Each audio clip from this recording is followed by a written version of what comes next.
How come I can't hear anything?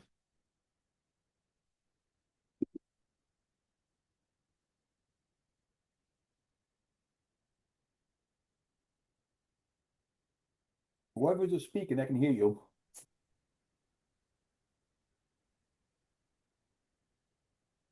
Testing, testing. Okay, we'll get started with our language instructions first.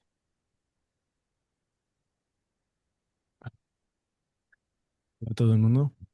Si requieren servicios de traducción, por favor diríjanse a la mesa al lado del salón, que tenemos audífonos para ustedes y gracias por su asistencia. Okay, thank you and gracias. Okay, so hi everyone. My name is Kandyce Perry. I direct the Office of Environmental Justice at New Jersey's Department of Environmental Protection.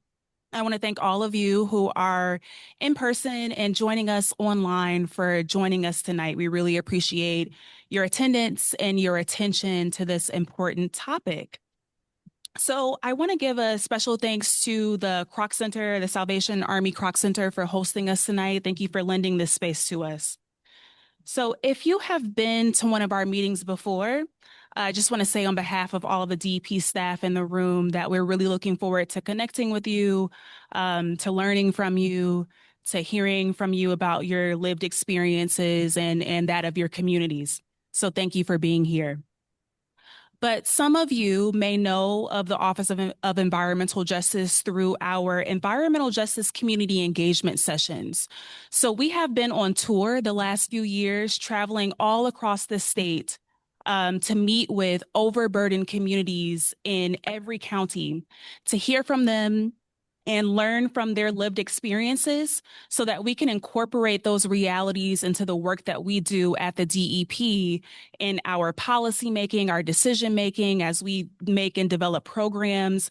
It's really important to ground our work in the realities of our overburdened communities. And overburdened communities are Black, Brown, Indigenous, low income communities that don't speak English maybe as their first language, who are often overburdened by environmental pollution and have less environmental benefits like green space, parks, tree canopy, green stormwater infrastructure, as compared to wider and wealthier communities. So environmental justice is all about making sure that our agency is incorporating the needs of those communities into the work that we do. And so on that environmental justice tour, we have had meetings with overburdened communities where there's been no agenda. We just want to meet people and have a conversation about their lived experiences, because people deserve to know who the decision makers are who are responsible for protecting human health and the environment. You know, people deserve to have that opportunity to connect, to build relationships, and to say their stories. And so we've been so grateful to hear from everyone so far. But tonight is a little bit different of a format. So instead of having a no agenda meeting, tonight we're here to really talk about a very specific topic, which is scrap metal sites all across the state. And we're doing that in particular because over the course of our tour, we've heard questions and comments and points of concern from overburdened communities about scrap sites. And so we thought, why not create a forum to talk in particular about this topic so that we can engage in some dialogue and provide some good information to you about how these sites are overseen by the Department of Environmental Protection. So that is our agenda for tonight. We're going to do just that. We're going to have a community dialogue to first share out some information and then hear from you about this topic. So I want to introduce to you who we're going to be hearing from tonight, our speakers who are to my left. And so we have first our passionate leader of the Department of Environmental Protection, our Commissioner Shawn LaTourette. We also have Seth Hackman, who is the Director of the Division of Sustainable Waste Management at the DEP. And we have Joe Traum, who is an enforcement coordinator within the Office of Legal regulatory, and enforcement policies. So thank you so much to our speakers for joining us tonight and for giving us some good information as good grounding, background, and context so that we can all be on the same page on this topic. So first, I will hand it over to our commissioner to kick us off with some opening remarks and some framing, and then we'll dive a little bit deeper and hear from Seth and Joe. Commissioner? Can everybody hear me okay? All right. I've never been accused of being too quiet, so if the mic didn't work, we'd be just fine. First, let me start by thanking the members of this community who've showed up this evening to talk with us about these important issues. We appreciate your presence here, and your communities and their protection are why we're in this work. And we thank you for being here. And the same goes for those that are joining us online. Thank you for joining us remotely. And as Kandyce mentioned, we'll be engaging with those who are appearing virtually as well. So for those in the room I haven't met yet, my name is Shawn LaTourette. I have the great pleasure of serving the state of New Jersey as Commissioner of Environmental Protection. And the Department of Environmental Protection that I lead does a lot of different things. And those in the general public may be used to seeing the name of the DEP, on the banner of your state parks when you enter them. You may be familiar with reaching out to DEP via our Warn DEP app. And if you don't have that, go to the App Store on your phone and download it to report issues of environmental concern to us for investigation. Or you may be familiar with engaging in the permitting processes that are there for you to get information and engage with facilities that have or may locate in your communities and operate in them. And we do that work of evaluating permits for different types of facilities across media areas. That means we evaluate the potential for air pollution from certain types of facilities and evaluate whether they are meeting standards or proposing to meet standards that would make them eligible for permits. We do the same thing to protect our water quality. Certain facilities have water discharges that are required to be controlled so as to not create too much water pollution, and so on and so forth. We have today with us Director Seth Hackman, who's the head of our Division of Sustainable Waste Management. And Seth will talk about a bit what the division does and how scrap metal facilities are handled within that division. One of the things that we have learned throughout our statewide tour visiting communities all across New Jersey is of the deep concern that many residents of New Jersey have about scrap metal facilities and the environmental externalities that can flow from either the storage or the sorting or the processing of scrap metal. And Seth is going to get into that in more detail. One of the things that I wanted to say at the outset, especially for those who are very familiar with engaging with the Department of Environmental Protection. I see friends from the New Jersey Environmental Justice Alliance here in the audience today, for example, organizations that are very familiar with engaging with the DEP and participating in rulemakings and participating in permitting matters to make sure that during the course of a comment period, a community's voice is heard and folks know that the DEP is here to listen and help you understand the context of a matter that's before us. And so those who are very familiar with the DEP might notice that scrap metal facilities are handled a bit differently under our laws in the state of New Jersey than other types of facilities. In many instances, scrap metal facilities don't require operating permits that other types of waste management facilities typically require. And by virtue of that, there is not the same level of oversight as a legal and a regulatory matter for certain scrap facilities as compared to landfills or recycling centers and things of that nature. And so we wanted to make sure that in responding to the needs we've heard from the communities that we all serve, that we're helping folks to contextualize what the regulatory environment is and how it functions. Because we often ask the members of our communities to come out and tell us what they need so that we can help best ensure the protection of their health and their environment.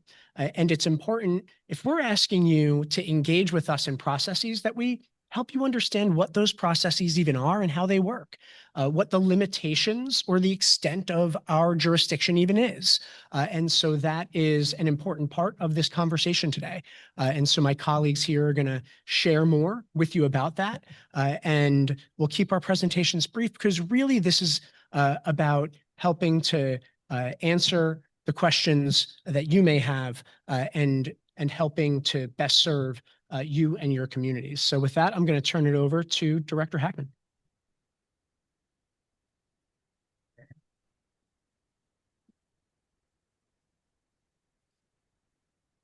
Can you hear me now? Okay, great. I do have some slides, so I'm going to apologize if I turn around and look at the screen a little bit here, and thankfully Rihanna will help us move the slides forward. So we have some information to provide you both graphically as well as verbally. So I do want to also announce a couple of staff members that are here with me today.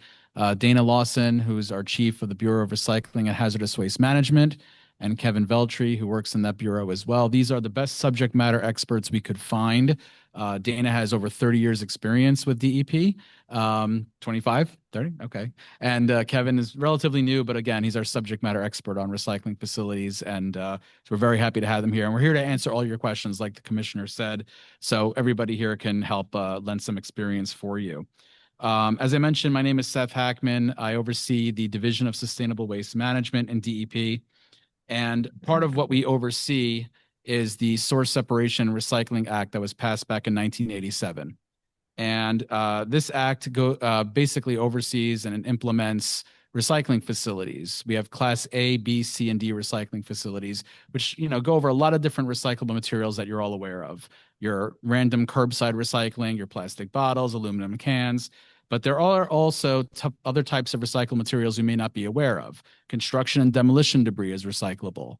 Your leaves, your brush from your backyard, even food waste.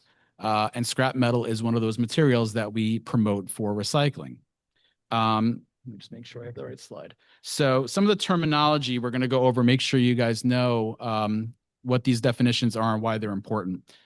Scrap processing facilities are facilities that can receive, store, transfer, and source separated metals. This processing can include a lot of different things like baling, cutting, torching, crushing, or shredding for various purposes, including remanufacturing. So scrap processing facilities is kind of like an overarching term for various types of scrap metal sites. The term scrap metal can be everything from small shards or bits of metal to the larger examples like scrap vehicles and rail cars.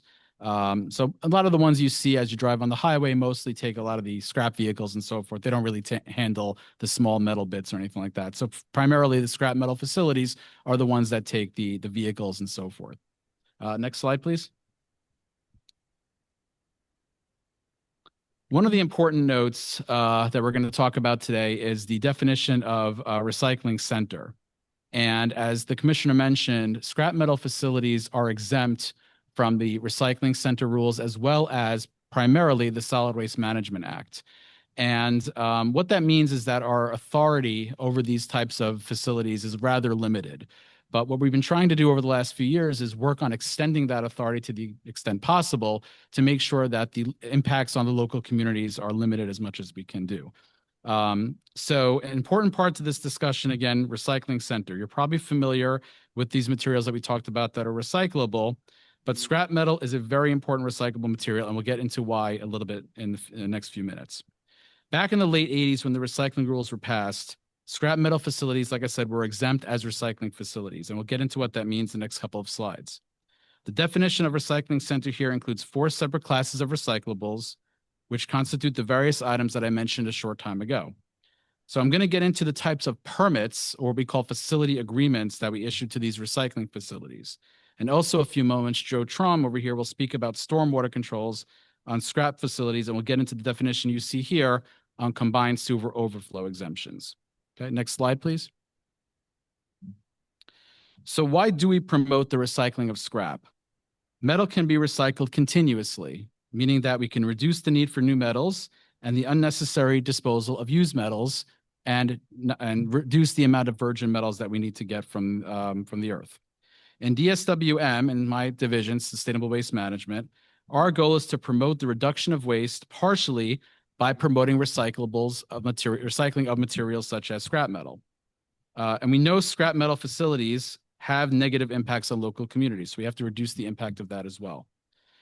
The biggest issue that we're dealing with are the shredders, right? Shredders is a type of scrap metal processing facility, and they seriously can have negative impacts, including dust, odors, noise, potential toxic materials in the air, and of course now with the increase of lithium-ion batteries in metal, the possibility for sparks and fires, as I'm sure you've all heard about. Next slide, please. So I mentioned a minute ago that scrap facilities are not regulated as recycling. This was a decision that was made back in the beginning of the source separation recycling law back in the 80s. None of us were around at the time. However, new pending legislation aims to bring these facilities back under the recycling rules. So what could that look like? With recycling permits or approvals, as we call them, we regulate much of the operation at the site. Everything from the administrative side, such as days and hours of operation, to the use of the equipment at that site, and the types of materials that can be brought in, even the end markets to which the manufactured materials go to. Our compliance and enforcement staff can also conduct inspections and issue violations as necessary. There are literally dozens of compliance requirements of a regulated recycling facility in the law. They could lead to monetary penalties, everything from general non-compliance to even having the wrong signage at your facility. These are different types of violations. We have these in place to make sure these facilities are run properly and don't impact the communities negatively in which they operate. So we're hopeful that in the near future, these facilities could potentially fall under recycling regulations. But what is DEP doing now? Next slide, please. We don't have much authority, unfortunately, over scrap processing facilities, but scrap shredding facilities do fall under the Solid Waste Management Act under the planning rules. If these shredding facilities were cited, S-I-T-E-D, by the county, they don't have any reporting requirements to DEP. However, if they have not been cited by the county in the county plan, they do have to submit quality control plans, sampling and analytical reports, and tonnage reports to my division. Back in 2022, when we saw the impacts of these fires occurring, we made the decision to extend our authority to require all scrap metal shredders to submit these reports to DEP. What are these reports? The quality control plan ensures that protocols are in place to reduce the presence of contaminants and other materials of concern in the receiving material, as well as in the final products and in the residue as well. So it's very important that we receive those plans. The sampling and analytical reports allow us to classify the residue material to ensure it is properly classified as a waste and disposed properly. Tonnage reports provide us with the amount of received material, the residue disposed, and any remaining residue that stays at the facility. So we're really trying to get a full understanding of what takes place at these processing and shredding facilities to make sure that we understand how the impacts could affect the local community.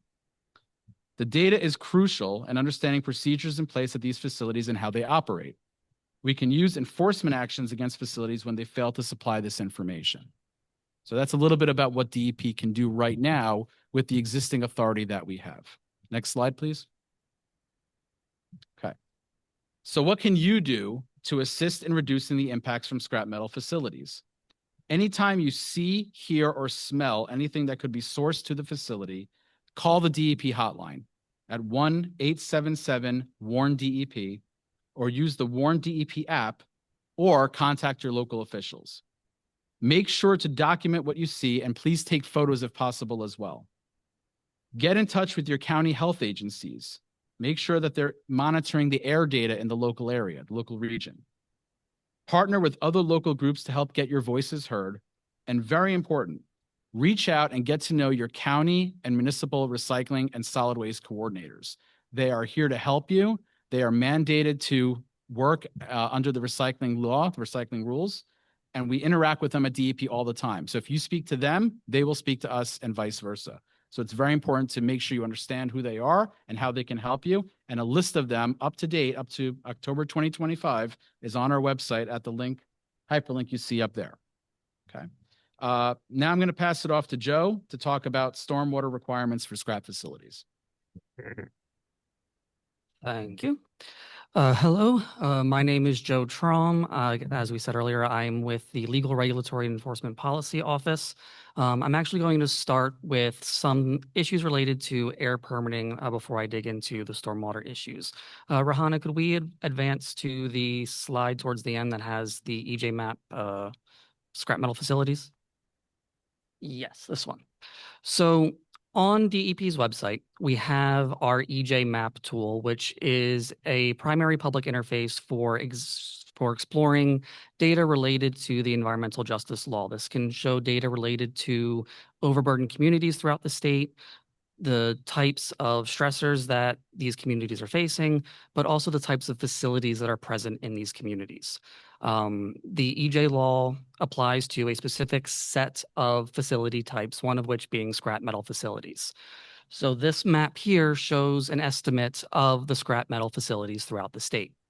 The reason why I wanted to start with this is because, as Seth explained, under the recycling law and regulations, there is a lack of authority from DEP to regulate these scrap processing facilities in the same way that we may regulate other facilities. But that doesn't mean that DEP does not regulate these scrap facilities at all. And the data that you see on this slide really comes from those programs where we do regulate these facilities. So if you click on these data points, a pop-up window will show up that you can scroll down and it will tell you what types of permits that facility may have. The vast majority of the data points you see on there, you will either see permits related to the air program, which will be described as PCP permits, pre-construction permits, or permits related to the water program, which you'll see listed as NJDEP permits, because we love our acronyms in state government. But for simplicity, I'm going to refer to them as stormwater permits. So the air permits that these facilities tend to get, when Seth described scrap processing, as a type of operation, he talked about shredding, baling, cutting, burning, torching. The industrial equipment that is used in those processes is typically what is submitted for an air permit, specifically because these types of industrial equipment are sources of emissions, sources of pollutants that can impact the community. And so they are required to get an air permit before operating that equipment. And those air permits will have certain conditions applied to them. Those conditions may relate to total throughput that the machine can operate under, how much tonnage can go through per hour. There may be conditions related to prohibiting or preventing any visible emissions, making sure that there's not smoke or particulate coming out of the actual machinery itself. Those permits may also have more site-wide conditions related to dust and smoke and emission controls. But what's important to keep in mind is that those permits relate specifically to those types of equipment that are being operated. Those are the regulated sources of air emissions. And I emphasize that because I know a significant concern comes from the fires that we see recurring in these facilities.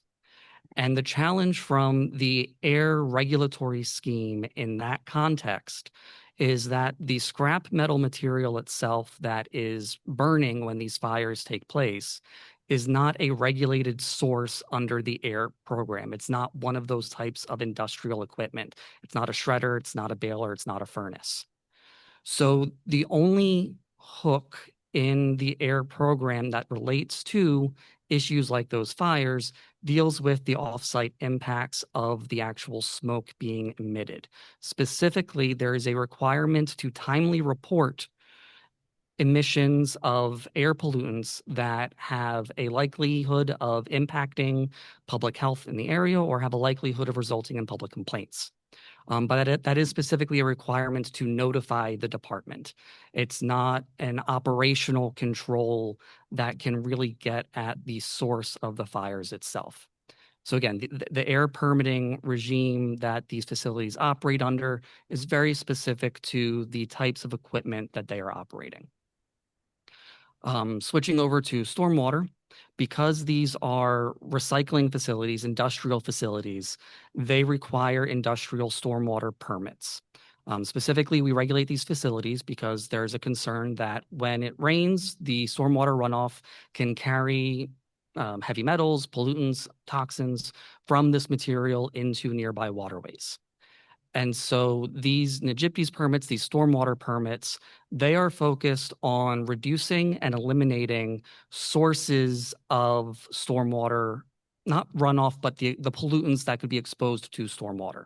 So for example, if you think about a typical like you pull it type junkyard, their stormwater permit might have a requirement that any vehicles on site are stored with the hoods of the vehicles closed so that the stormwater is not going through any sort of engine compartment and then going off site.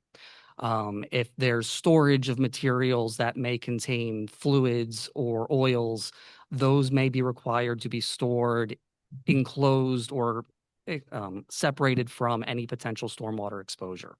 So the goal of the stormwater program is specifically to limit or eliminate those exposures of pollutants to stormwater runoff in nearby waterways. The permits that are applicable to that may have sampling requirements. They will require certain best management practices to make sure that they're containing that stormwater runoff or treating it if necessary. There may be certain specific limits of what's the pollutant load that's acceptable to come off of a particular facility under a specific permit type. And so that's really what the stormwater permitting program is focused on, limiting exposure of pollutants to stormwater runoff. And then Rahan, if you can go back to the definitions with the CSO exemption, I can touch on that briefly. Okay, thank you.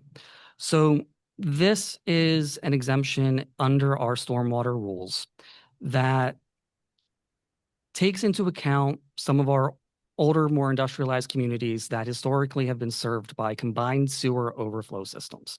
So for anyone who doesn't know, a combined sewer overflow is basically both a stormwater conveyance system and a wastewater conveyance system. So the water from homes, businesses, you flush the toilet, it goes down to a wastewater treatment facility. In a CSO system, the storm drains connect to the same pipes so that the stormwater is also going to the wastewater treatment facility. The presumption being that the wastewater and the stormwater is all being treated at this facility before eventually being discharged. As we all know, there is significant flooding concerns in some of these CSO communities, and when flooding events occur, the overflow part of that combined sewer overflow kicks in, where there's too much volume for the wastewater treatment facility to handle, and it overflows untreated into nearby waterways. Our stormwater rules regulate those combined sewer overflow outfall points as specific sources of potential pollutants that require their own permits. Because of that, and because there's this presumption that stormwater in combined sewer overflow areas is being treated by this wastewater treatment facility, if a industrial facility is entirely within a CSO area where all of their stormwater is going into that system, they may not require a separate stormwater permit for the activity on site itself. But if the stormwater is not all going into that CSO system, there is still a requirement for that stormwater permit on site. And the last thing I wanted to touch on is, when you talk about these different types of permits, and whenever you talk about the department's permitting programs generally, you'll hear people talking about the distinction between either general permits or individual permits. Most of our permitting programs are set up that way. So for example, the pre-construction permits under that AIR program, those are general minor source permits. The stormwater permits, they can be either general permits or individual permits, depending on the nature of the facility. If there is an activity at a particular site that doesn't fit into the controls that are typical under a general permit, that's when you start looking at an individual permit for a specific facility. I emphasize this because it relates to the applicability of the EJ law to these facilities. Because specifically, the environmental justice law that acts as this overlay over our permitting regimes to add additional conditions to permits based on mitigating impacts to adverse environmental and public health stressors, looking at cumulative impacts. The specific permits that apply under that law are those individual permits. So for a facility in a overburdened community that requires an individual permit, that's when that law really kicks in. If it's a general permit, it's not covered by that law. And I think that's everything I needed to cover. So thank you, Joe and Seth, for offering your expertise and given everyone here and in attendance online some details about how these regulatory programs work. I want to just sum up some of what we've heard so that it can be a springboard into some dialogue and conversation. So the first thing that I think is important that what we've heard is that there are different types of scrap metal facilities. There are types of scrap metal facilities like junkyards that serve as collection points for metals that could be recycled, but are not necessarily recycled at those places. There are types of facilities that are used as transfer points. And there are types of facilities that are used as places where scrap metal is processed. And this can be anything from a metal bike to the hulk of an oven, guardrails, cars and scooters and things of that nature. And those processing facilities can process that metal in different ways, right? That metal could be crushed, it could be shredded, it could be baled or torched, so as to create smaller particles that are then sold off into the secondary marketplace. And there are very good things about this recycling process, making use of metals that are at the end of life rather than mining anew and manufacturing anew is part of how we can create a more circular economy that benefits both public health and our environment.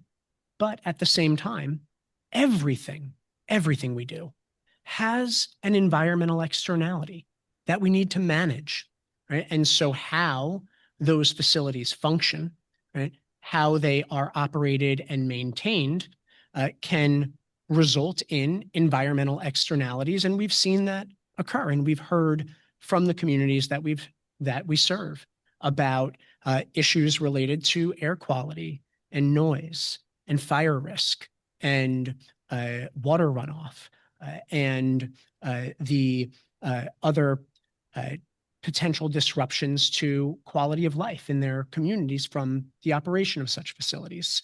And we have to figure out together how to manage for those externalities. And that is part of the work of environmental management, what we do every day.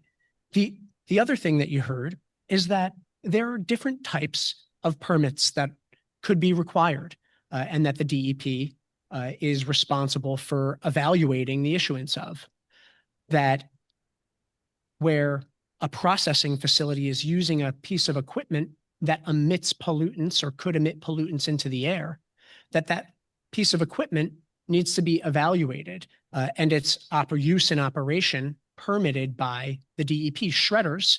And there is one, the shredding facility here in Camden that's one of the largest in the nation. That shredder requires an air permit, right? And those air emissions are evaluated for compliance by the department.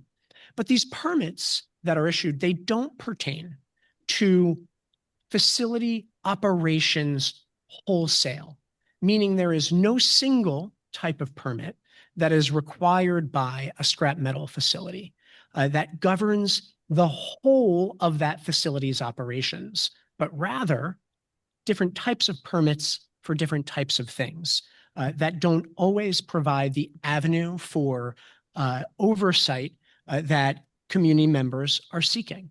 And so we want to make sure that folks understand both the existence of those regulatory processes and how to participate in them, but also their limitations, and to take questions from you all about those limitations and how to move forward in a way that centers the needs of the communities where you live, work, and learn, because that's important.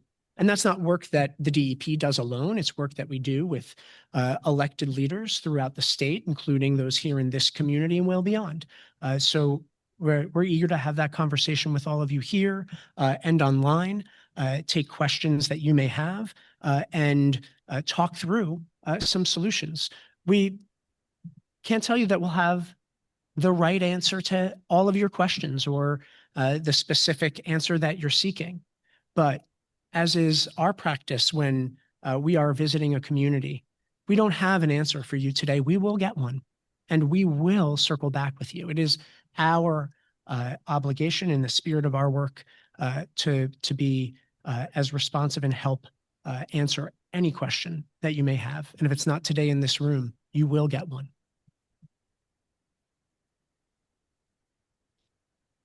Testing. Okay. So hopefully that was some good opening, framing, and background for you. And so we want to hear from you. We've talked a lot. And so now's your turn. So I will ask you to just form a line at the mic to my left, your right, if you're in person. And if you're online, there should be a function at the bottom of your Zoom controls to press the hand icon that will allow you to raise your hand, and then you can get into queue, and we'll call on you to unmute yourself to ask your comment or to say your comment or ask your question. If you are calling online via phone, you just want to dial *9. That's going to be the signal for you to raise your hand and for us to see you and to get into queue. So we'll take the first person in the room. Doing today? My name is Will Davis. I'm a resident in the Waterfront South neighborhood. I'm a community liaison for EMR as well. One of the things that I've noticed trying to educate the community about everything you're talking about now is that we have other people saying the exact opposite. So my question for you guys is, would you be able to do a mass mailing of these facts to the community members that live adjacent to the communities of the scrap yards? Because with the DEP logo behind it, I think they tend to believe you guys a little bit more than maybe a person that represents a company or somebody that represents a community group. The comment is very much appreciated, and thank you for being present with us today. So the information that we're sharing here today, we're going to make that available on our website, as we do for all of our engagement sessions that we do throughout the state.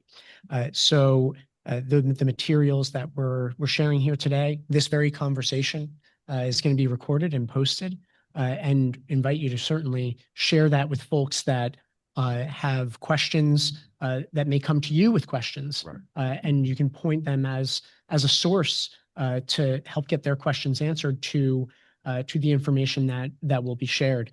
Not as though we have a list of community members that we would be able to send a mass mailing to. But if folks are raising this to you, in that exchange is a great place for you to share back, what we're sharing today. And be free to, download the materials and share them as well. Thank you. You're welcome. Hello there. My name is David Steinberg. I'm a resident of Runnymede, but I'm also active with a group called Camden for Clean Air. So, got some questions concerning liability. Since we almost had a major environmental disaster from the EMR fire, it's my understanding that because of the last minute change in the wind, that the pumps for CCMUA were spared, and which could have caused a major issue for about 500,000 families and businesses. in our county as to, you know, as to what it is. So my question is, in view of a situation that almost occurred, what is the limitation on liability for these, the metal recycling firms? I just want to put in put in context what our neighbor from Runnymede here mentioned, because I'm not sure if folks in this room or those watching are familiar with the incident that you're talking about, which was in February of this year. Correct. And there was a major fire at the facility there in Waterfront South, and there was concern that in the course of that event, that facilities next door at the Camden County Municipal Utilities Authority, which treats sewage for this entire county region, could have been at risk from that fire. And if that did occur, that there could be a potentially catastrophic release of pollution into the Delaware River. That is a concern that I've heard from many who have contacted the DEP in the aftermath of that event. And certainly it is upon all of us, those of us in government, those of us at facilities, including the facility there in Waterfront South, to ensure that our operations are conducted such that that type of risk is not created in the first place. We wouldn't ever want to see such a potentially catastrophic release of pollution into this waterway. And with respect to liability, I wouldn't be able to answer that question for you. I think it is an important one for any operator of a facility to take stock of. And I'm not a judge of a court that could be able to sort of give you an answer prospectively about the liability. But I recognize that liability exists. And I think it's an important reflection that you've brought here tonight. And I appreciate that you have. Okay, thank you for the information. I really appreciate it. You shed a little bit of light on it, but you haven't quite answered the question. So who would pay in the event that, God forbid, that disaster did happen? Would that be the taxpayers, the county? I'm not sure where that would stand, but I think it's something that when you're regulating an industry, as you're making your best efforts to do so, this absolutely is one of the things that is important. God forbid, in the event that there's something unforeseen that occurs that causes loss of property, loss of life, disruption, et cetera, et cetera. It's a very good reflection. And the one point Well, hub of recycling center. information and potentially comfort, although I'm not sure it is all that comforting, is that the laws in the state of New Jersey do require that anyone who causes or contributes to or is in any way responsible for the pollution of our environment carries a degree of liability. Our laws say that. The New Jersey Spill Compensation and Control Act in particular says that.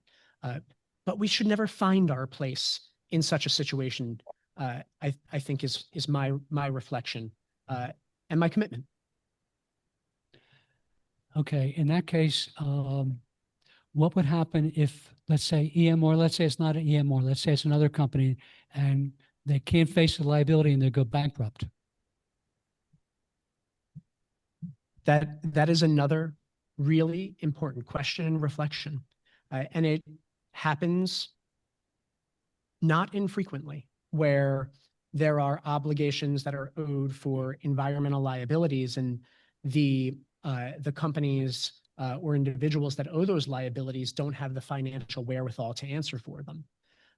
In the state of New Jersey, we have something called the Spill Compensation Fund that provides avenues of relief when responsible companies or individuals that have obligations for cleaning up pollution are not able to do so. Of course, like any governmental funding source, it has its limitations, but we should never find ourselves in that place. We should take all due precautions on the front end to make sure such catastrophic pollution events do not occur. Okay, one final question. The phone number that was given by Mr. Hockman, could you give me that number again, please? Because you went over it pretty quickly, and I tried to write it down. Then I was trying not to pay attention to what you're saying right afterwards, so I could remember, but I couldn't. Sure. You're referring to the DEP hotline? Yes. It's 1-877-WARN-DEP. WARN-DEP. Got it. Thank you very much. I We appreciate can it. put that slide back up probably as well for you. Okay. And there are postcards at the check-in table for you to take as well about the Warren DEP app. And I would also add to that, appreciate the opportunity for an important plug, that there's an app for that, right? If you were to go to the App Store and on your Android phone or on your iPhone, you can search for Warren DEP. You can download the app to your phone, and you could submit a real-time report into that app. You can even take a picture of what you're seeing, submit that with your report, and those reports are investigated by the DEP. Hey, John, it's good to see you. Before we go to you next, I want to make sure that we are engaging with our folks online. And so, Jean Perry, I see that your hand is up. We'll go to you next. Sorry about that. Thank you so much. One of the questions I have is, how is it determined about a burdened area?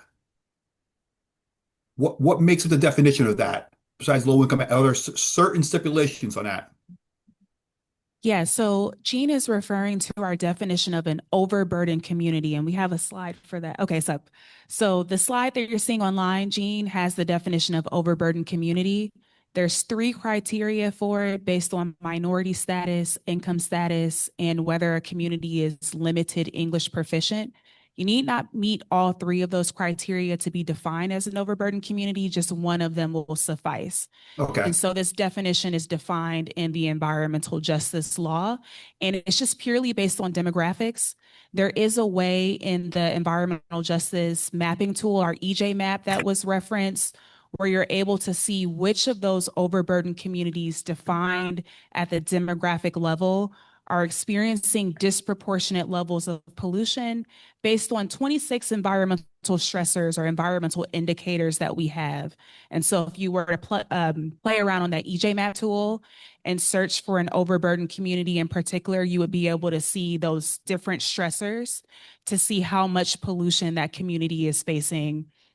And for anyone who's interested, there are tutorials online about EJ Map for you to find more information. We can drop the links in the chat. Okay, and then piggybacking off that question, is it 35% of the household in an immediate vicinity or within the city or the municipality? Okay, good question. So the overburdened communities are defined at the block group level. So that's one of the smallest geographic units that the U.S. Census tracks and provide demographic data for. So if you think of there's a block group, there's a census tract, there's a zip code, a municipality, a county, a state, and a country. So if you zoom all the way down to a block group, it's about 3,000 people. That's what we're talking about within a municipality. Okay. And I'm sorry I have a lot of questions, and thank you for getting to me. No, Because don't apologize. Keep the going. scrapyard we have, EMR, and the challenge I face in the city of Bayonne is that the city states they're on a property that was zoned as heavy industrial back in 1950 something, but yet there's low income housing 65 yards away from this active scrapyard, plus a waterway similar to Camden where the metal's flowing into the water. And I'm just trying to understand how the zoning works because the city is saying it's a state. The state, I'm not too sure what the state's stand on this is. Sure, I'm happy to try to help navigate you through that question. Thank you. So there are different levels of authority at the various levels of government. And so what we're here talking about this evening is exclusive to the jurisdiction of your Department of Environmental Protection. Okay. And our jurisdiction is determined by laws that are passed by the legislature regarding the quality of environmental features. So the quality of air, and the protection of that air quality when particular types of equipment are operated and require pollution control devices that we evaluate and permit. But the jurisdiction is different at your local level, right? At your municipal level, there are zoning and land use rules and ordinances that your town, whether that is Bayonne or Camden or anywhere else in the state, is responsible for administering. And sometimes when a facility is locating somewhere for the first time or is planning an improvement or an expansion, in order to get the permission to do that, they will have to go before their local land use board, their zoning board, or their governing body. And so with respect to precisely where a facility is located, that's not something that the DEP in the first instance has jurisdiction over. It is largely a matter of local land use law. But there is an interplay between the two. Think of it as the municipality decides what types of developments and operations can go where. And if it's subject to environmental laws, the DEP has to evaluate its potential impacts and potentially provide permits and oversight. Hopefully that helps you to some degree, but if you wanted to drop your information in the chat, we would be happy to get back to you with more definitely information will. And specific to I your just have site. one more question though. So Sure. we did have a fire 2 Saturdays ago on October the 11th. I personally got a phone call from someone that the fire truck was on its way. I called the DEP at 6:19, but yet the air wasn't measured till almost 9 p.m. that evening, and the location got a clean bill from the air because the fire was almost out at that point. And I'm just curious, is there a timeline on when a measurement should be done when there's a fire? Because the fire burned from 6 o'clock at night to almost 3 o'clock, 2 o'clock in the morning. It was actually a small fire, but it went all night. And that's where my concern was, that I was out there, I could see the smoke in the air, I could see the residents couldn't breathe, but yet they're saying the air was fine. And that's where I got confused on the timelines of when it could be measured or should have been measured. Yeah, And I'll leave that as my last question. That's a really, I appreciate these questions, by the way. And if you had more, that's okay too.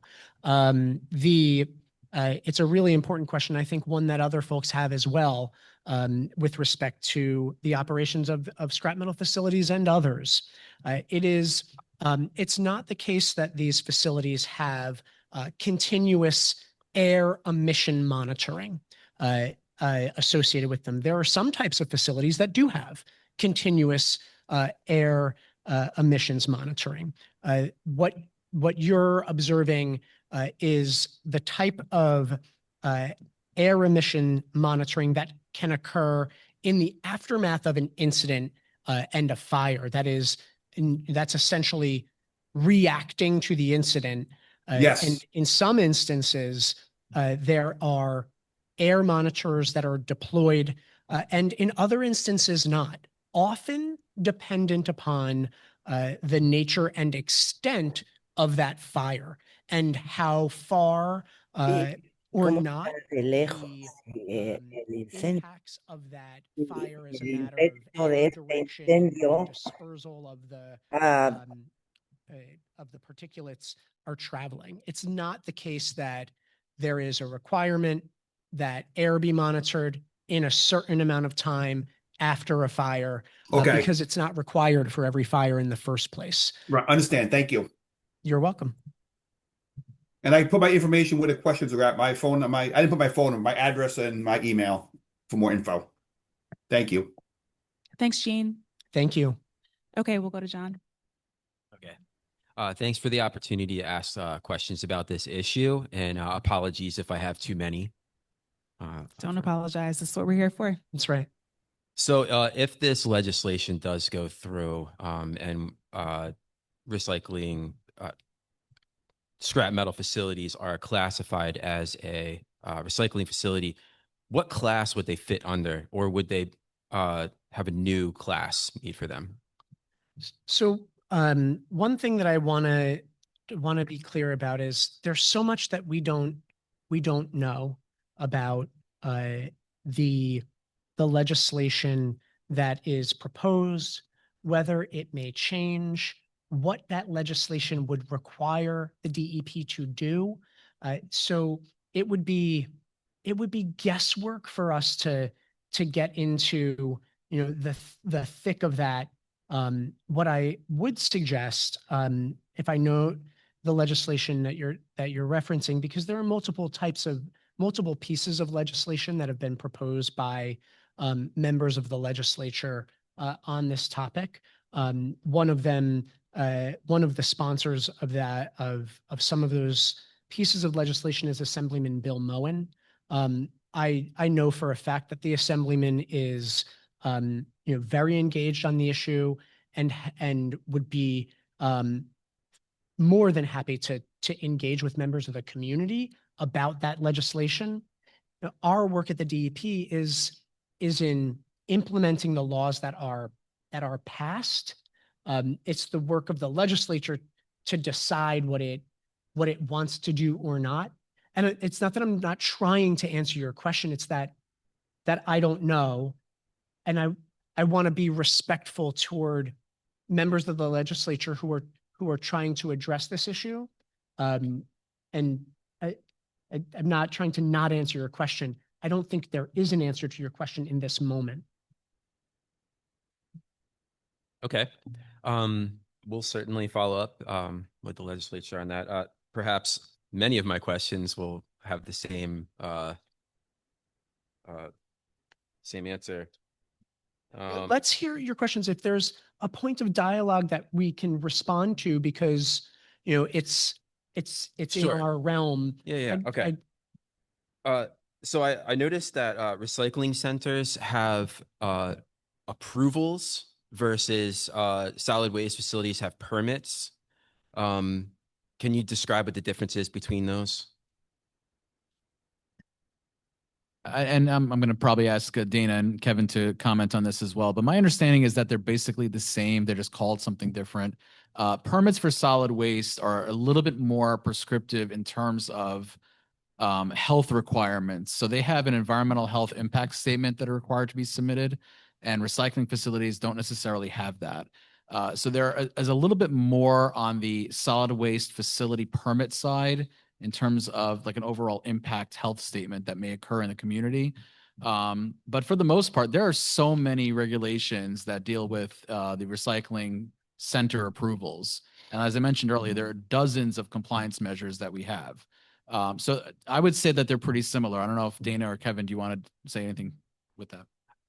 Go to the mic, Dana. Yeah. General approvals for recycling facilities are, they have like slightly less stringent administrative requirements than the solid waste permits. And I think that was to encourage the recycling infrastructure in New Jersey when the recycling law was first passed.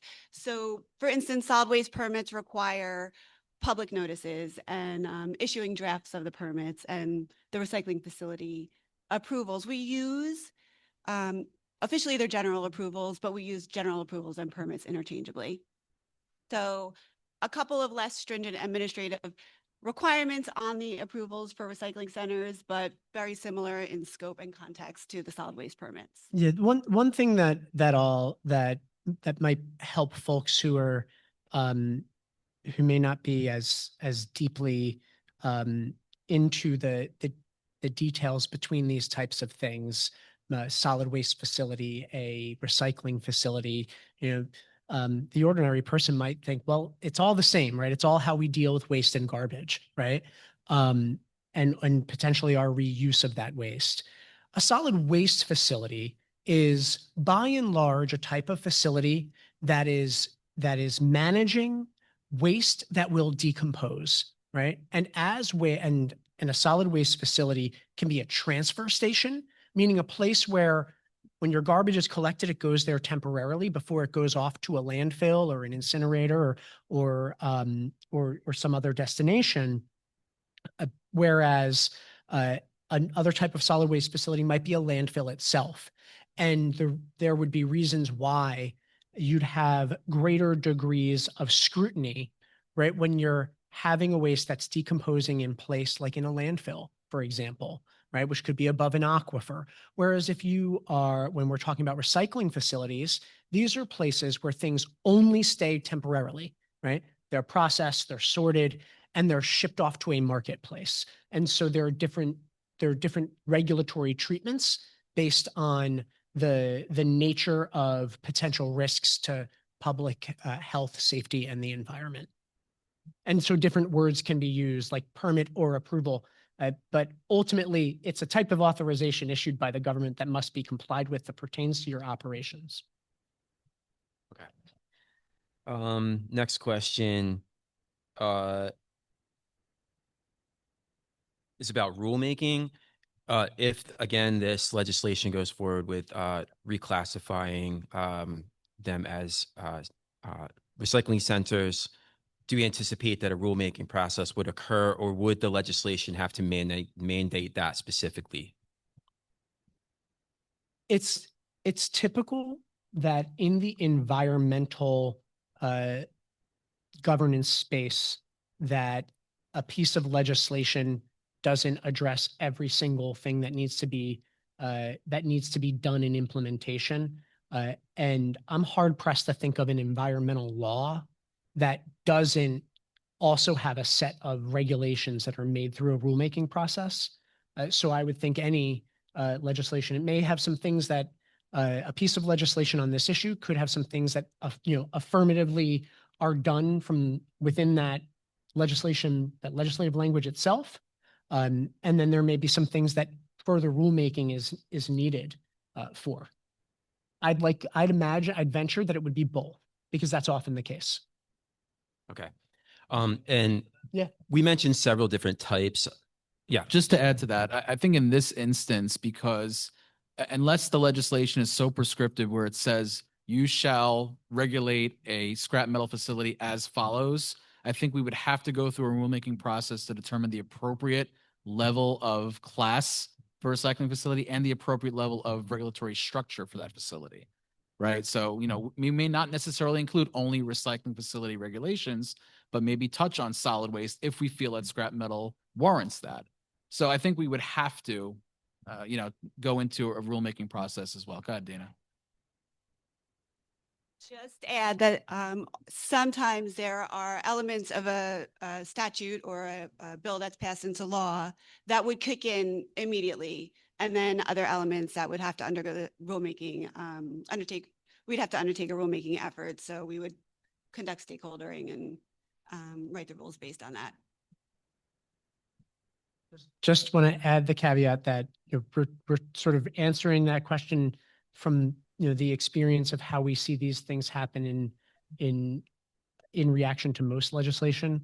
Ultimately, your lawmakers are going to make those decisions, and our job is to do what those laws say. Great. Almost done. We mentioned several different types of scrap processing facilities. Some have shredders, some don't, some do different types of operations. Are you anticipating regulating them differently or classifying them differently, or are they all going to kind of stay in one category? I don't think we know, right? There are multiple pieces of legislation on this topic, right? Some of which haven't even been discussed in a legislative committee. Right? That often means that the drafts are likely to change. In terms of how we regulate things generally, sort of the nature and type of operation really matters to the in how a facility is regulated, right? It's not appropriate to treat all things the same. Some types of operations have greater degrees of environmental externalities that need to be managed. And I would hope that is how a legislature approaches an environmental management imperative. And I have some degree of confidence that they would, because that's the way these things are done, right? Not, one size generally doesn't fit all. And so I would imagine that legislation that materializes would be, if it materializes, that it would be conscious of that, and that we'd have to act accordingly. I mean, that is what we do now in recycling facilities and solid waste facilities. They're not all the same, and some require higher levels of controls than others. Great. Last question is about source separation and why end-of-life vehicles are defined as a source separated material. To a layperson, a car has quite a bit of things in it that are not metal, but they're sent to a metal recycling or a metal processing facility. There's a lot of separation that occurs there at that facility. So it seems like they're receiving something that has both solid waste and recyclable materials in it. Why is an end-of-life vehicle defined as a source separated material? I feel like I'm answering like an existential question here, and I really appreciate it. I don't personally have a good answer to that. I appreciate like your diligence and your detail in posing it that way. There is often, even among environmental managers, healthy debate about what constitutes solid waste in the first place, right? So Seth, I'll phone a friend and see if you have a reaction to that question. It's a really good one.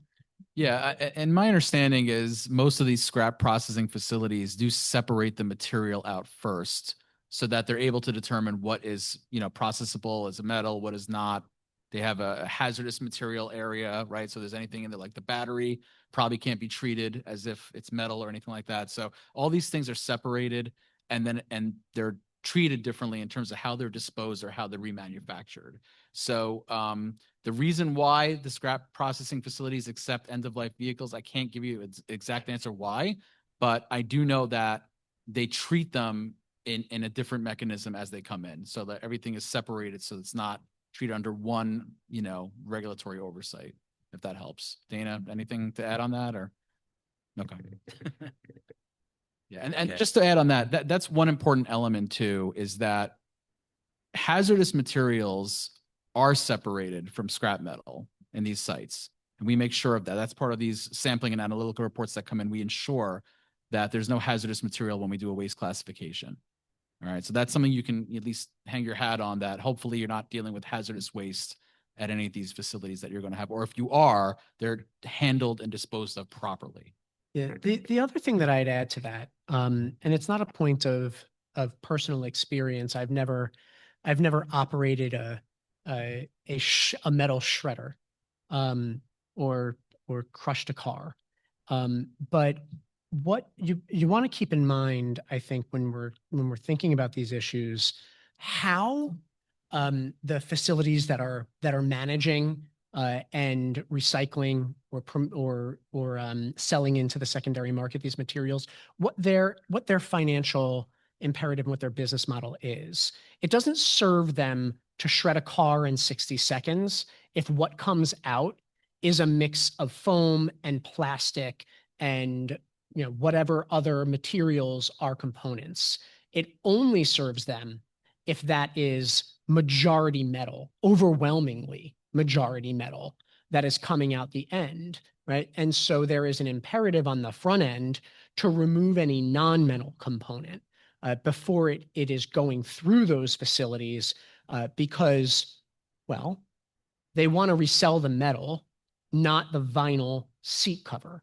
And so that's going to be removed in the first instance because it's better to remove it and easier and faster and more economical than picking up the pieces of it after it comes out the shredder, if that makes sense. Great, thanks. No more questions. I do have one final comment, though. I think what community members are looking for, regardless of the process that takes place here, regardless of what legislation gets passed or does not get passed, or how the DEP changes or does not change regulation, we're looking for improvement at our local scrap metal facility, which is EMR. We know that they operate numerous facilities around the country, and there's different regulations in different places, but there are examples that are better than the facility that they have here. For example, in Minnesota, there's a facility that has been fully enclosed, which is important, especially because of the shredder. And we would like to see that happen here as well. So we'd like to see enclosure of the operations. I want to recognize that and lift that up because it is important as a matter of reflection in this room and more broadly important to the work that we do at DEP. The reason we're here with you tonight and that we'll be in Newark having a similar conversation in North Jersey on Thursday is an outgrowth of these very concerns. And, you know, those of us in government, we have a responsibility and an obligation to be open and transparent and engage with, and to engage with the communities that we serve and to explain, you know, how these issues are handled in the world that we exist within. That doesn't mean that there is not a reason or not a hope to improve upon the regulatory scheme as it exists. But in order to move forward, we have to understand and have a shared understanding of the system that exists so that it can be improved upon, right? And our goal here tonight is to provide that level of information so that folks can use it in their communities, make sure that information is shared, and in their advocacy as well. It is obvious that your elected leaders are paying attention to this and that they want to respond to these concerns, as do we. And so providing that information, I think, is a really important starting point. I won't pretend that we have this fully handled. Obviously, there are serious concerns in the communities that we serve. We see those, we hear those, and we want to be a help. And this is part of that, but it's the beginning of the story, not by no means the end. Thank you. So we have a number of individuals with their hands up online. So I want to take the next person, who is Sean Moen, and then we'll go to the next individual in the room. So Sean. Thank you, Sean Moen from Tri-County Sustainability and the Camden County Air Quality Committee. Thank you, Kandyce. Thank you, Commissioner LaTourette. Under your leadership, DEP continues to be great partners to our South Jersey environmental community. We know you've had our back to the extent you could under the existing laws. When these fires at EMR in Camden happen, I get the feeling that most of our local Camden City and Camden County electeds have EMRs back. They all sound like parrots. It's the batteries. It's the batteries. They ignore the flagrant conditions at the EMR fluff pile. An employee error turned what was probably going to be a 1-alarm event into a 4-alarm near catastrophe. I do have to give kudos to Assemblyman Bill Moen for his package of bills related to the scrap metal facilities. The most important one, A5852, allowing DEP to regulate these scrap metal facilities, currently has no co-sponsors. So everybody in the room and on the Zoom, you have 2 assembly people and a senator. Let them know that you want them to support this bill. Commissioner LaTourette, I know you had mentioned this earlier, that you can't really proactively react to bills that haven't been passed into law yet, but assuming the advocates participating in tonight's meeting do our job and get this bill passed, we ask that DEP, to the extent possible, be ready to fast track the implementation of the new scrap metal regulatory apparatus when it happens. That's it for now. Thank you. Sean, thank you for your comments. You can be assured that if there's a legislative direction that the DEP establish a regulatory program to better capture and oversee in a reasonable manner these operations, that we will do so, and we will do so with all deliberate speed. And there's another point that I think bears lifting up, and that's this. You know, you heard Sean mention that there are folks that in his view have said there's nothing that we can do about this, that it's because of lithium ion batteries, or it's because of this issue or that issue. there is absolutely something that can be done. And absolutely it should. No one should pass the buck. No one should respond to your concerns as though you are stuck in your community living with externalities that can be better managed, and they can. And we will, from the DEP perspective, do everything that we can to support you given the regulatory regime that exists, and we will act swiftly in response to any new legislative direction. Thank you. We'll take the next person in the room. Good evening, everyone. My name is Lachey Harris. I am a lifelong Camden City resident. To begin with, thank you all for being here. We truly appreciate at least your presence, because as residents here, we get barely that. We don't, get to converse with our elected officials about matters that truly impact our environment. So thank you again for being here. My question is in regards to the air permit and penalties and violations of such. So is there anything regarding the exceeding of emission limits? So although the air permit allows them to, the emissions into the air, is there any limits regarding those emissions? Okay. I have a part two. Yeah, you want to ask your second part, and I'll keep that one in my mind and give you an answer all at once. Yep. My second part was in regards to at what expense are we able to revoke these permits, and what does that look like or what kind of violations cause for the permit to be revoked? Good questions. Yeah, those are really good questions, and I think it prompts us to come back to a point that was being made earlier by Seth and by Joe. So the types of permits that exist for scrap metal facilities pertain to the operation of equipment, right? You're talking about an air permit, right? And so to the extent that scrap metal facilities have air permits, they pertain to the operation of pieces of equipment whereby that equipment emits air pollution. And that's the shredder, right? So for example, a shredder in its operation combusts fuel in order to operate, right? That combustion, right, is what is being controlled by the air permit.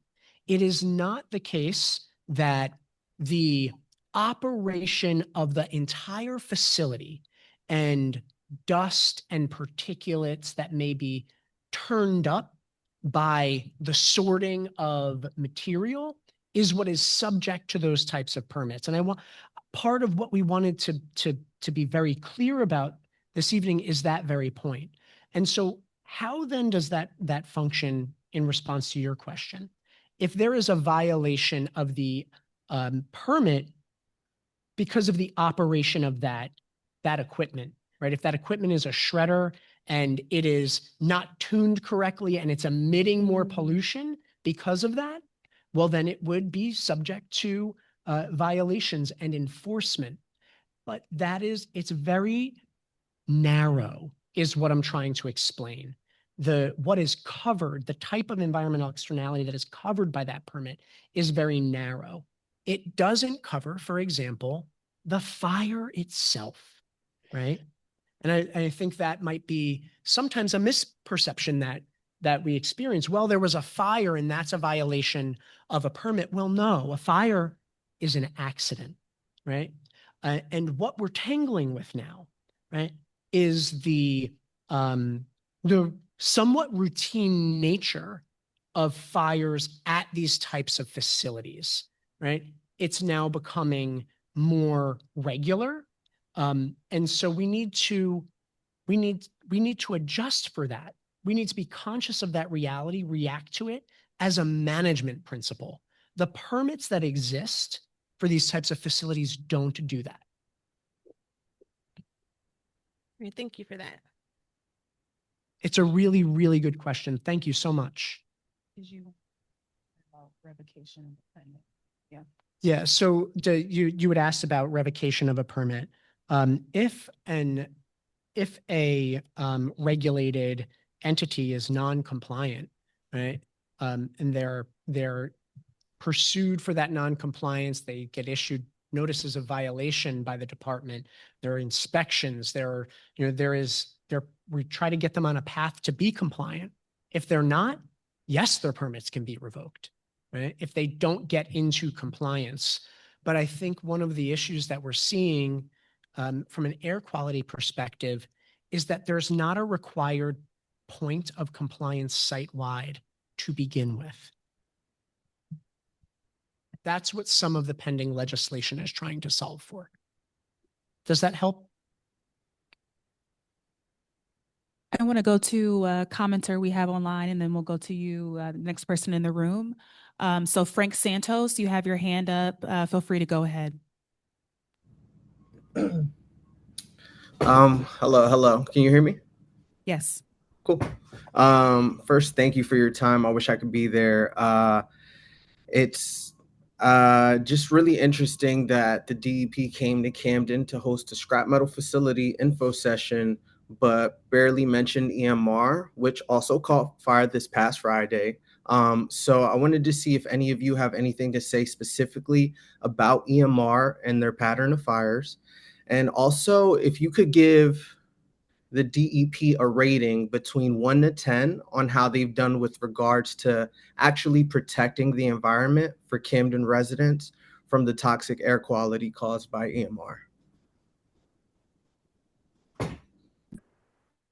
I appreciate the question very much. So the first question relates to the most recent fire, and what DEP may have to say about EMR in particular.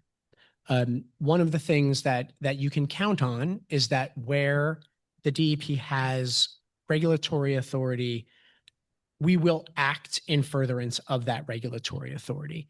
In past instances, there have been fines levied against EMR for the failure to report the fires. And one of the things that we're trying to convey here is that in many instances, and you heard Seth speak to this, that the obligations owed are about reporting.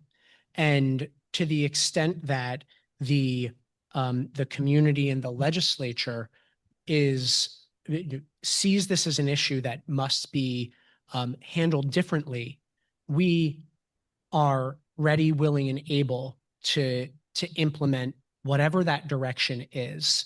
And with respect to the question about how I would rate the DEP, I'd say that we do everything that we possibly can with the authority that we have. But it's important to recognize that as a creature of government, we cannot do whatever we want, right? And that we must follow the law always. And the law does not empower the DEP to address all of the issues being raised here and that have been raised to us before. And that's not a point of defensiveness. That's a fact, right? And that's a legal fact. The question I think before us as a community of people who see this as an issue that should be addressed is what do we need to do better? There is no question that I believe that we should do better. And I know that we can, but we need to do that as a matter of legislative action and regulatory action, because that is how the government works. And it should be responsive to what you are raising. It should be. Your legislators should be. I heard Shawn mention Assemblyman Moen, and there are others who want to see the same thing that you are, that many of those here are asking for. And and we will do what we are called to do. Absolutely. Thank you. We'll go to the. Okay, thanks, Frank. Did you have something further? No, thank you. Okay, thanks, Frank. We'll go to the next person in the room. Hi, good evening. My name is Aliyah Jones. I'm a Waterfront South resident. I would like to know if the shredder at EMR was approved or permitted. I just learned the difference a little bit earlier, so I would like to Yes, inquire about it's approved or permitted. it has a permit. Yes. Okay. When you spoke of togetherness, together we have to, and together and together. Does that togetherness include the paid politicians of EMR who's continuously lied to us in our face? Or when you say together, or is it the community? Because the community has came together with these politicians that you want us to work with, and they have continuously lied to our face. I am sorry for that. You don't deserve that. And we most certainly would not lie to you.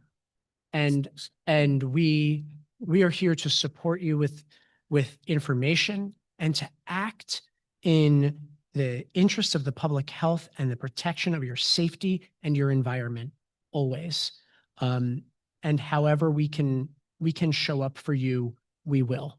I don't know whatever, folks may have said that you're referencing, but by together, I mean those of us in this room, online, those of your legislators who want to hear your voices and seek technical information and support from the professionals at DEP. By together, I mean people of good nature and goodwill who see a problem, know that it should be addressed, and are committed to addressing it. That's the together I mean. Thank you. That was taken back because I've not gotten that kind of response yet thus far.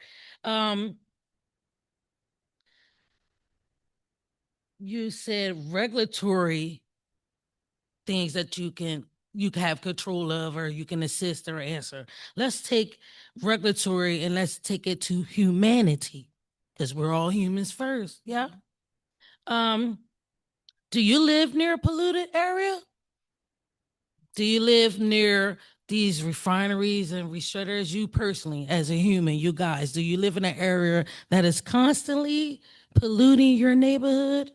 And if you did, do you think it would be a mental, physical, emotional, and financial stress to keep being this out of your homes?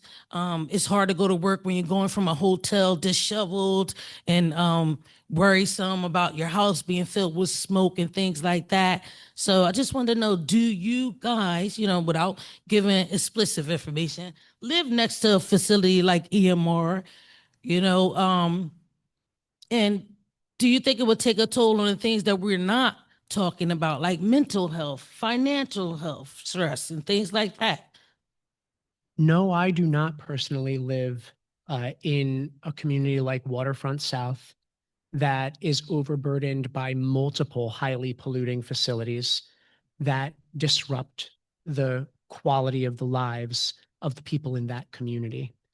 But I do know for a fact that that experience unduly burdens your mental health, that negatively impacts your quality of life, and that is highly disruptive to individual people and the communities that they inhabit, right? I don't think that it causes a disruption, harms your economic and emotional lives. I know that it does, and it shouldn't.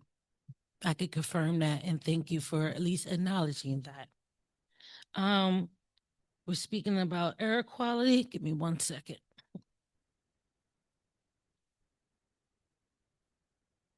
Living next to that has been like living next to hell, literally. Just trying to just throw some rubbish out from the dinner I just made to looking up and seeing literally hell. Okay, like it's not just smoke. You can see the orange of the fire, right? Armageddon, call it whatever you want. I live in a city that their alert system is mainly some kind of social media tag or post. And my 80-year-old neighbor who's lived in Waterfront South longer than me, who experienced even more EMR fires, is just totally fed up with how the city is alarming us and letting us know that today EMR is on fire again, and for the 8th time again. It's got to a point where I keep my blinds at an adjacent crack. That way, as I'm walking past, I could just sometimes look up and go, okay. And if I didn't do that, the fire this Friday, I would have not known about it. If I just didn't walk past and go, I see smoke. And it's not at the one that's usually on fire. It is now at the recycling. This we're just covered with EMR pollution. It's horrible. It's something has to be done besides fining them and giving them most of their money back to them after the fine. Yeah, nothing goes to the community. Nothing goes to the schools or the people that's losing wages or having to take a mental break. It's going right back to EMR and their paid politicians of Camden. Thank you for your time tonight. Thank you for sharing what that experience is like for you. And there's no question that you are owed better than that. And again, whatever the legislature decides to do, we will be at the ready to implement. And where we have authority to act, we will most certainly act. Right? And any actor, right, commercial or otherwise, right, owes a duty of good care to its neighbors, regardless of what legal authorities exist and are invested in some regulatory agency like the DEP. Because how well we care for our environment is a reflection of how well we care for one another. And it is fully my expectation that facilities like this one do better. Yeah, I just want to add on to that, to just acknowledge and thank you for your courage in sharing your story and your testimony. It is so important that we hear stories like you. And I just want to acknowledge the privilege that we are sitting with to not have to be living in communities like yours, but to be able to hear a story like yours and to have that sit with us so that it continues to empower us every day as we fight to do as much as we can with our current regulatory challenges to make a quality of life like yours better tomorrow and into the future and for future communities and neighbors. So I just want to acknowledge the privilege that we sit with and just thank you. Thank you. Okay. All right, we do have a few more folks online with their hands up, and I just want to do a quick time check. We have about 20 minutes left, still a number of folks with their hands raised, and I think we have to be out of here by 8 o'clock out of this facility. So I'm going to ask folks, if you don't mind, we're going to try to pick up the pace a little bit because we do want to hear from every person who wants to comment. So we'll go to the next person online, who is Renee Pollard. Please go ahead, Renee.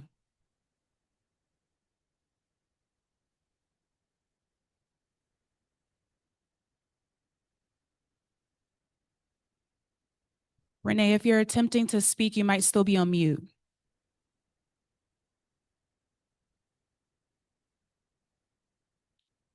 Okay, we'll come back to you, Renee. I'm going to go next to Ben Sirocco, and we'll come back to you, Renee. Ben? Hi, thanks for taking my question. I live in Camden, and actually tonight, which is pretty rare, there's a wind blowing from south to north, and you can actually smell the EMR fluff piles in my neighborhood, which is thankfully not that typical. But I was going to eat outside tonight and decided not to because it's really bothersome. EMR's had fires at 4 different sites in Camden. The retail scrap operation, which has nothing to do with grinding, it's automotive shredder residue piles or fluff piles, its shredder facility, and even on the barge that they own in the middle of the Delaware River that originated in Camden. So there was a comment before about saying One of the individuals saying that the shredder is really the biggest problem. I disagree. I think it's almost all their facilities. They've proven they don't have the ability or the willingness to prevent fires, such as the one that happened last week at the retail scrap operation. So something I want to quickly get to my question that I feel like has not been covered enough tonight, and it's about DEP's rulemaking authority. Scrap metal sites like EMR store fuels, other flammable materials, but their solid waste permits don't address fire prevention or emergency response. So DEP already enforces those protections under the Solid Waste Right to Know, Toxic Catastrophe Prevention Acts for other industries. If DEP believes it doesn't currently have the authority to extend those rules to scrap facilities, can Camden residents themselves file a rulemaking petition to require those standards? And if so, will DEP commit to moving that petition forward within 6 months? Ben, thank you for your points. So DEP is legally required to respond to rulemaking petitions in a shorter period of time than 6 months. So to whatever rulemaking petition may be submitted, you are owed and will receive a response. But I think one of the things that is being pointed out is an underlying lack of legislatively bestowed authority.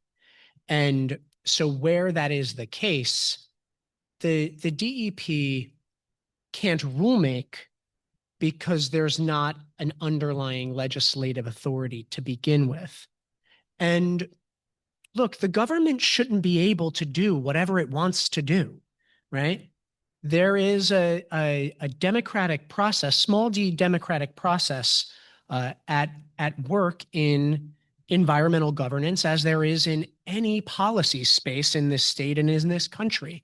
And the work before us is in problem identification. I'm pretty sure we've identified the problem, right? And in resolving that problem through that small d democratic process that is both legislative and regulatory.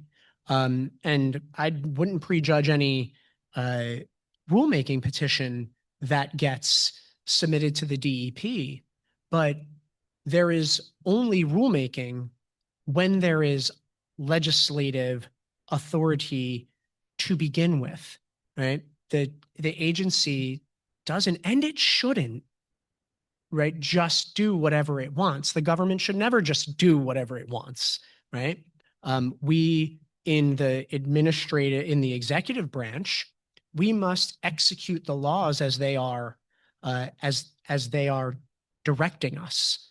And one of the things that is being identified here tonight is where some of those gaps exist, and where partnership across the levels of government is necessary in order to best respond to the concerns that are being raised. But certainly you have my commitment to act in response to any rulemaking petition that's submitted to DEP. That is our obligation. Okay, next person at the mic. Oh, sorry, just to add something quick to that. One thing we're undertaking right now in our division is to review the solid waste regulations because they haven't really been touched in 30, 40 years. And there are technological advancements that have occurred with landfills, with liners for landfills, things like that, transfer stations as well, that we want to enact as part of rulemaking. So we're going to be going through our own rulemaking modification process as well. So I would welcome such a petition as well to see if there's other ideas that we can consider as part of this process. So, and we're always doing that, but we're focusing strictly on solid waste management because it has been sitting there for so long, it's antiquated and needs an update. Thank you, Seth. Hi, my name's Edward Shaba. I'm the Vice President for EMR for the Eastern region. I just wanted to get up and speak from my point of view. I take great pride in what I do.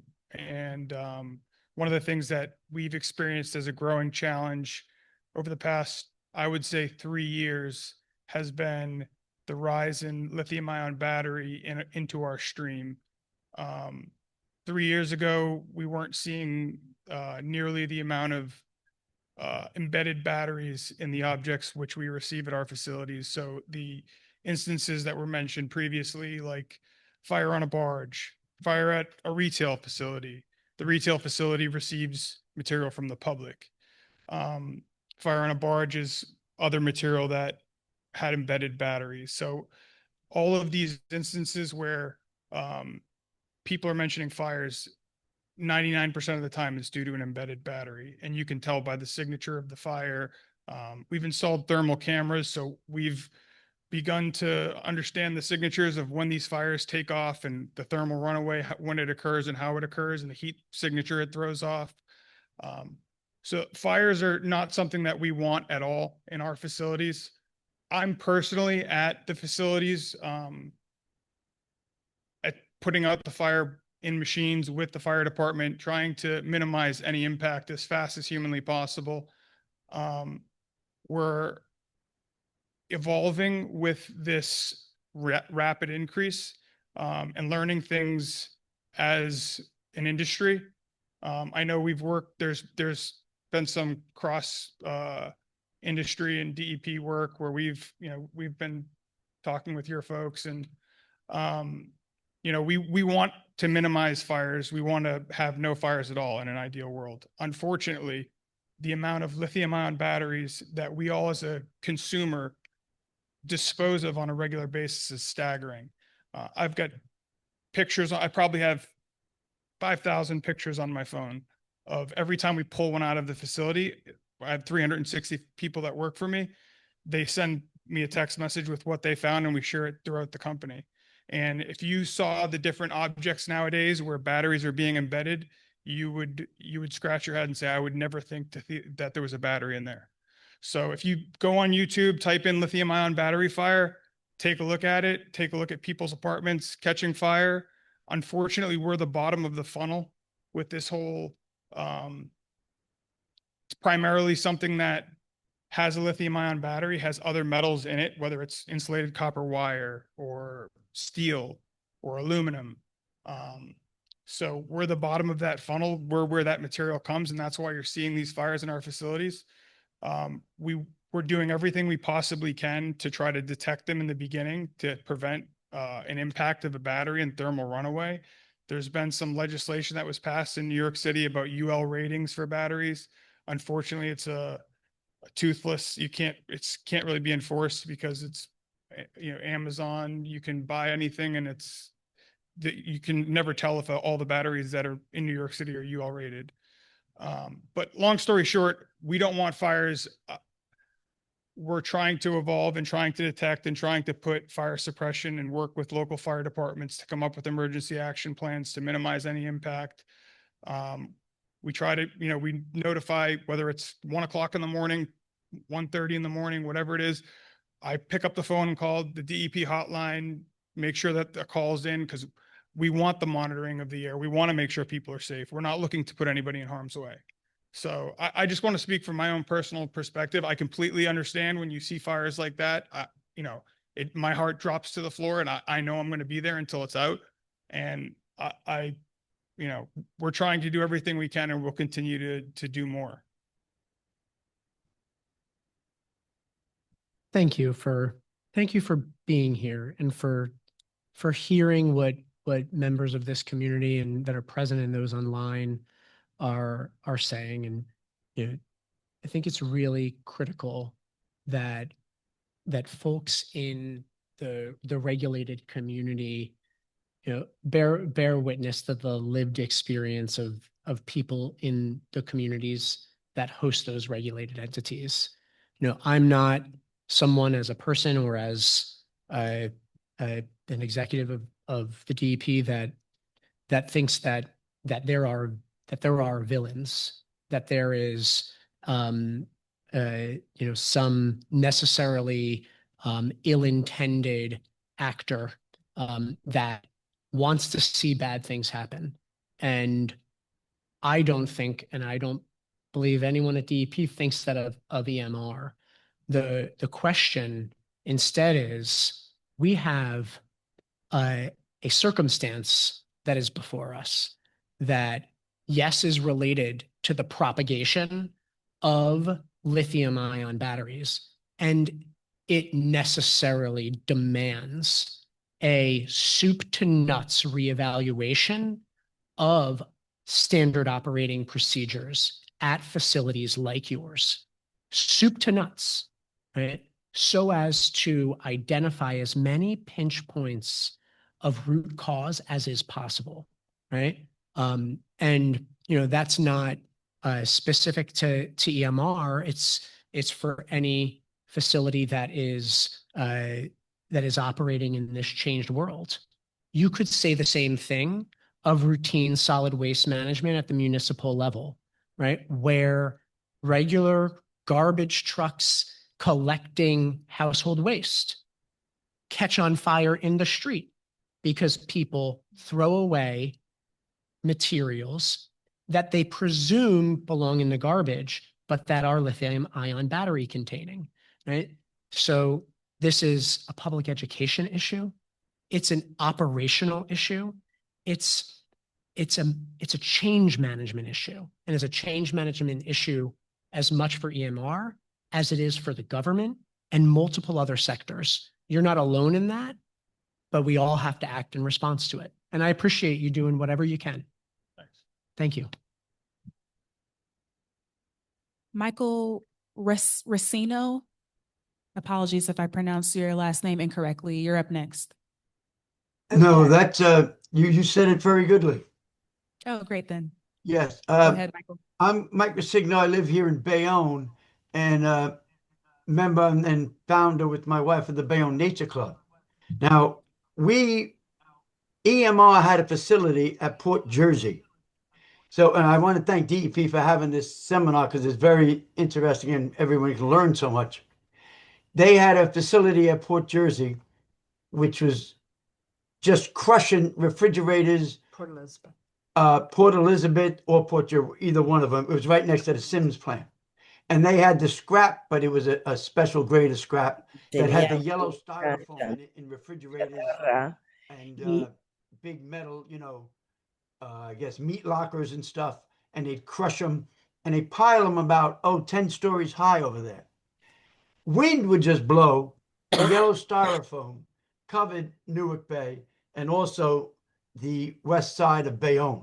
And we did cleanups once a month there, getting it out. Now, there we're dealing with the Coast Guard, Port Authority, and DEP. Now, they did close the facility. I'm not sure if it was closed because of any violation, or we heard that it was closed because Port Authority did not renew their lease. I'm glad an EMR fellow is there because one of their workers did come and help us do a cleanup because we do them once a month. And he couldn't believe all the yellow styrofoam. And to this day, we're still cleaning up yellow styrofoam from that 8-story pile they had over there. And then it turns out they put this new grade of metal over on First Street Park in Bayonne. So it's not yellow styrofoam, but it's causing fires over there now. And we also invited them to do a cleanup at Collins Park with us to pick up some of their old refrigerator waste. They never showed up. And we have pictures of all this also. So I'm glad the EMR fellow is there. And there's a lot of volunteer work they can send their workers out to do to show their concern to the community. And again, I appreciate everything everybody's doing. And I realize how difficult it is when you're dealing with Port Authority, Coast Guard, DEP, and EPA maybe. But thank you very much.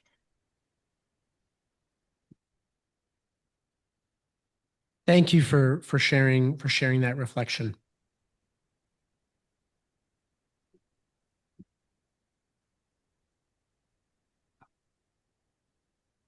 Be careful what you wish for, friend. Okay. Do you want to? Okay.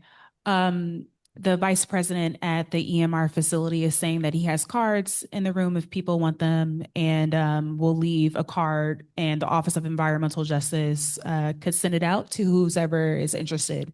So if you want to put in the chat that you want to be contacted with the vice president of EMR, we can make that happen for you. Okay,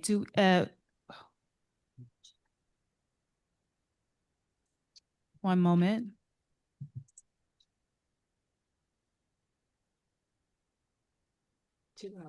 Okay. Do we have any other individuals that would like to comment or ask a question before we wrap up tonight? Should we just do info? Okay, well, I think we'll wrap up. And so I just want to say thank you so much to everyone that attended in person and online. We really appreciate you taking the time on a Tuesday night to spend it with us. And, you know, this need not be the first point of engagement that we have. Please make sure that you have signed in and provided your contact information to my staff within the Office of Environmental Justice. That is the best way to, if you have a comment or a question, to get within the DEP and for us to funnel your question or comment appropriately to the right entity within the agency so that we can be responsive to you. We also have an environmental justice newsletter that you can sign up for to be notified about additional community events like this. We would love to see you again and to stay in contact. So I'll pass it over to my panelists if they want to close with a few remarks. I just want to again thank everybody for joining us this evening. To the DEP team, to Seth and to Joe, to Dana, to Kevin, to all of the folks from our Office of Environmental Justice who worked to put this together as well. Really appreciate the work that you are doing and how you show up for the communities that we serve. Again, this is the beginning of a conversation, by no means the end. And look, we find the best solutions to emerging and existing environmental challenges when we do that together. Recognize that process can be slow and that it doesn't immediately, respond to every lived condition in your communities. But your engagement on these issues is nonetheless important, and that you show up and that you are heard and that you demand to be heard in the places that you may not be is so critically important. And however we can support you, we want to be able to do that. So please show up on Thursday, or let folks know there is another opportunity in this conversation for folks in North Jersey, or just if you're looking for something to engage in. But by all means, please continue to engage with us through Kandyce in our office. Seth, any last words?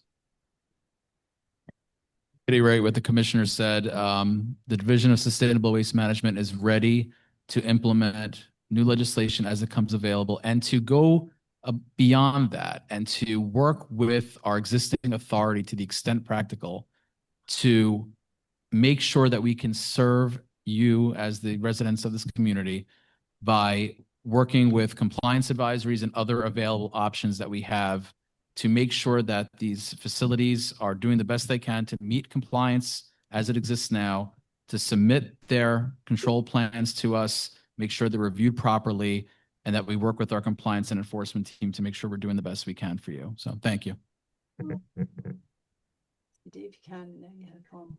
the only thing I'll add is that our regulations can be very complicated, and anything we can do to help clarify, answer questions, reach out to any of us at any time, and we can try to get as much information to the public as we can. And it's really important for us to hear directly from the community who are being impacted by the facilities that we regulate, regardless of what industry it is, because they're the ones who actually feel the impacts of what we do day to day. Well said. Thank you, everyone, and good night. We'll see you again next time. I got in there too. Okay. So we'll leave. Renee never came. Look at this. Look at this. She's not a big one for sticking around.